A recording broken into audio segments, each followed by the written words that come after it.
Lenten Thoughts, Day 15, Wednesday of the second week of Lent. You do not know what you are asking. Salome, the mother of St. John the Evangelist and St. James the Greater, was one of those women of Galilee who followed Jesus Christ and assisted him in his temporal needs. Her 2 sons had persuaded her to ask the Son of God for the 2 highest places in his kingdom, imagining that Jesus Christ would reign on earth and establish his throne in Judea. These 2 apostles, whom the Saviour had preferred over the others on certain occasions, likely took this as an opportunity to ask, through their mother, for the highest positions. The Son of God responded that they did not know what they were asking, and that, as for the highest places in his kingdom, they had to be merited from God his Father, who destined them for those who proved worthy. The Saviour gives us 2 admirable lessons in his response to these 2 apostles, in telling them that they do not know what they are asking. He teaches us that the greatest way to obtain honors in high position is neither to desire them nor to ask for them, and in warning them that these ranks must be merited from his Father, he teaches us that great positions should be granted only to those who deserve them, without regard for friendship or kinship. The first lesson concerns those who receive honors. The second concerns those who grant them. First point. I presuppose as an indisputable principle that God is the sole author of all honors and greatness in the world, and that all dignities originate from him. From this principle, I derive 2 equally certain propositions. First, that God does not allow those who seek honors to obtain them. Second, that if he does permit it, as we sometimes see, it is only to bring about the downfall and ruin of those who pursue such grandeur.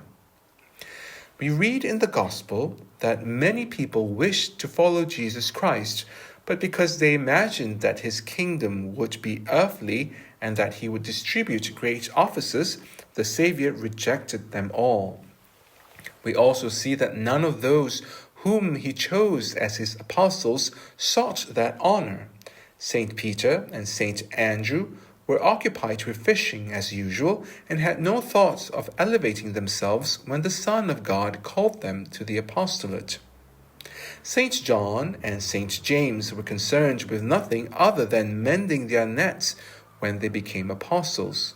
St. Matthew was sitting at a tax booth, thinking only of his occupation when the Saviour called him, "Come, follow me."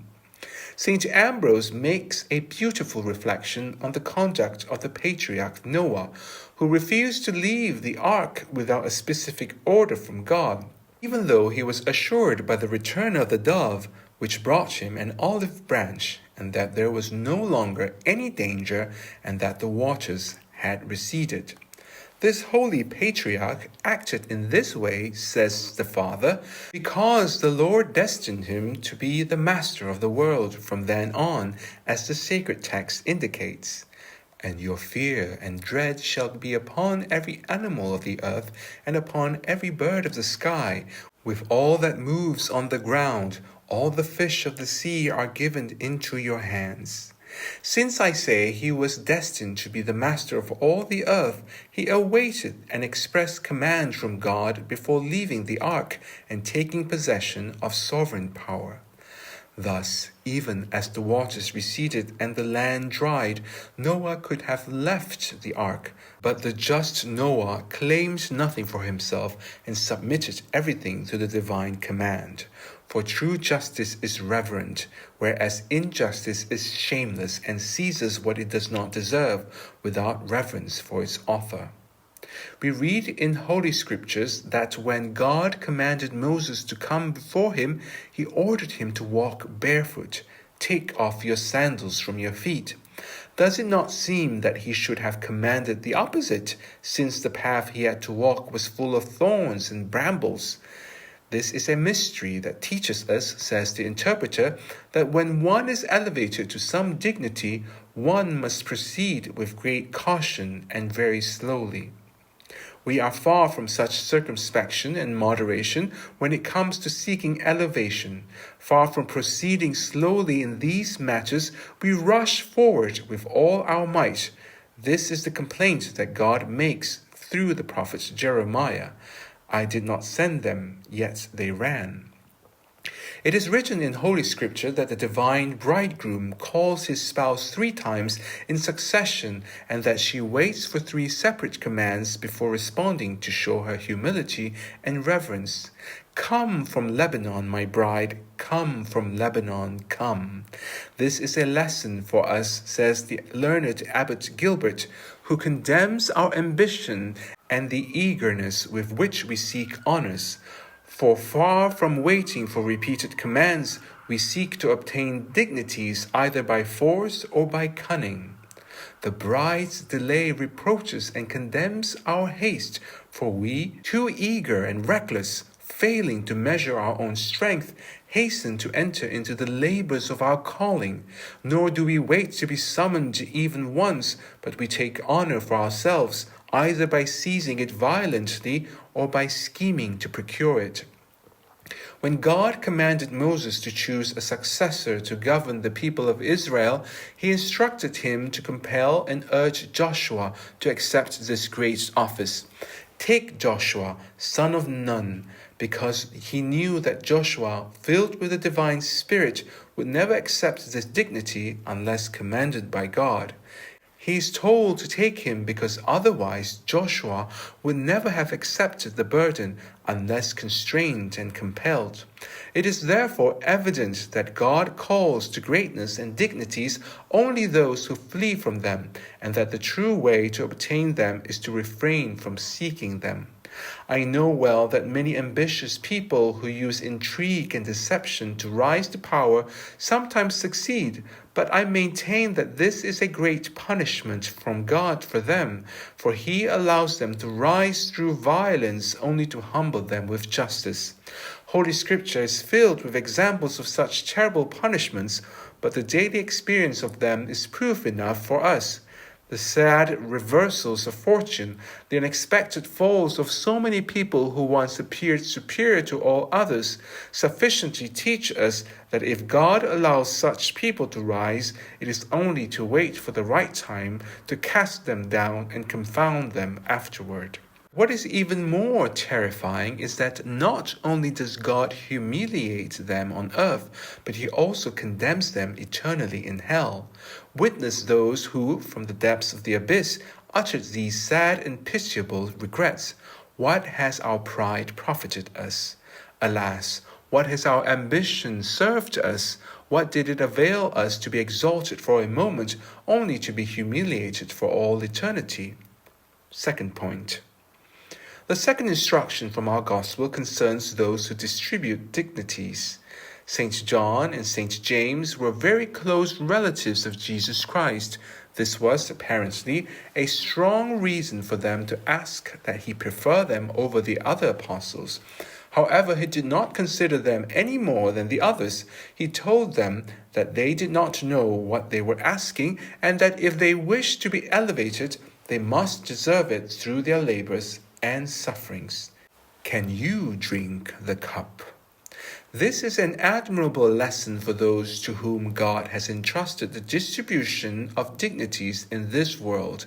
They must pay no attention to their relatives or their friends, and they are indisputably obliged to consider only merit. It was forbidden for Moses and all the ministers of the Lord to ascend to the altar by steps. You shall not go up by steps to my altar. One must not stop at the literal meaning of these words, says an interpreter, but rather penetrate their mystery, which teaches those who distribute the dignities of the church that they must not consider degrees of kinship when elevating their relatives.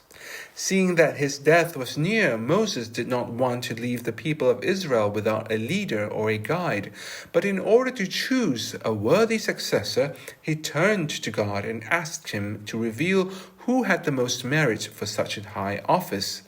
May the Lord, the God of the spirits of all flesh, provide a man who will be over this multitude. What then? Did Moses not have children? Did he not have relatives and friends?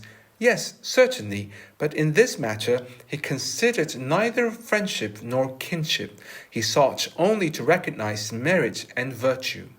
When Solomon planned to build a temple for the Lord, the scripture notes that he ordered cedar trees to be cut down from Lebanon. Why, ask a church father, did Solomon not have the necessary wood cut from his own forests? Why did he send for it from a distant land?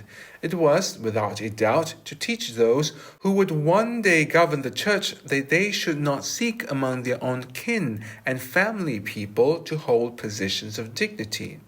I do not say that one cannot elevate one's relatives and friends to dignities, but they must have made themselves worthy of them, so that more attention is paid to rewarding virtue and merit than to favoring kinship and friendship.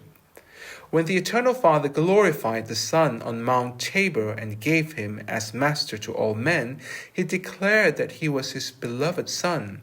This is my beloved Son, in whom I am well pleased. Listen to him. St. Cyprian suggests that instead of in whom I am well pleased, we should read in whom I am perfectly known. The Eternal Father teaches us that through these words, says the saint, that if he elevates his Son, it is not precisely because he loves him, but because he knows his virtue and merit. What regrets will those have at the hour of death who have elevated unworthy individuals to dignities, especially to the dignities of the Church? Two reflections will cause their cruel repentance. The first will be that they have deprived God of the glory that persons of merit would have given him, and have been the cause of countless sins committed by those who use the authority granted to them only to commit crimes with greater impunity.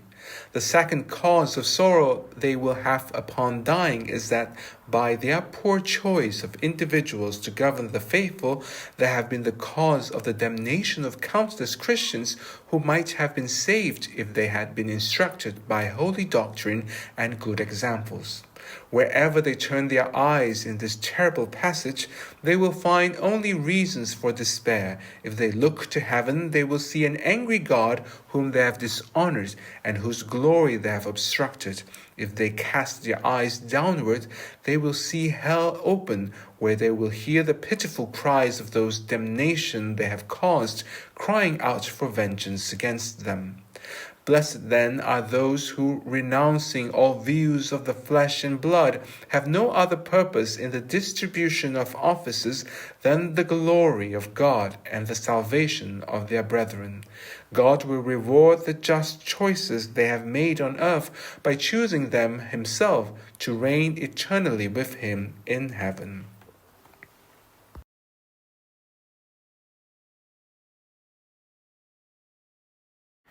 Help us at gofundme.com/restore-immaculate. Thank you for your Lenten generosity. May God bless you.